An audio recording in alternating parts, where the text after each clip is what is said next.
আরে রাজকুমারের বাচ্চা, দাঁড়া, তোকে আজকে মেরে খতম করে দিব। আরে দাঁড়া, তুই তো আমাকে ধরতে পারলে না।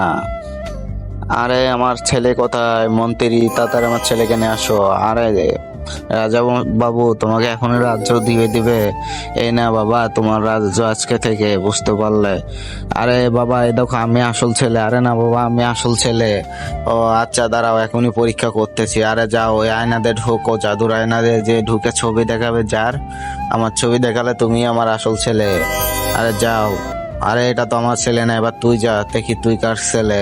আরে মন্ত্রী মশাই, রাজা মশাই, এটা পাঠিও না, ও তো আমাদেরই ছেলে। তারপর কি হলো সেটা জানা কি? ছবিটাকে ভালোবেসে থাকলে একটা লাইক এন্ড চ্যানেলটাকে সাবস্ক্রাইব করো, আর যদি না করো তাহলে বুঝবে এই ছবিটাকে তুমি ভালোবাসো না।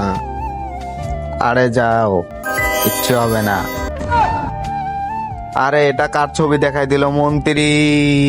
এবার তোকে শেষ করে দেবো। আরে পালাও পালাও পালাও তাড়াতাড়ি। আরে আমার বোনে ভেগে গেল শালা, ধরো কে।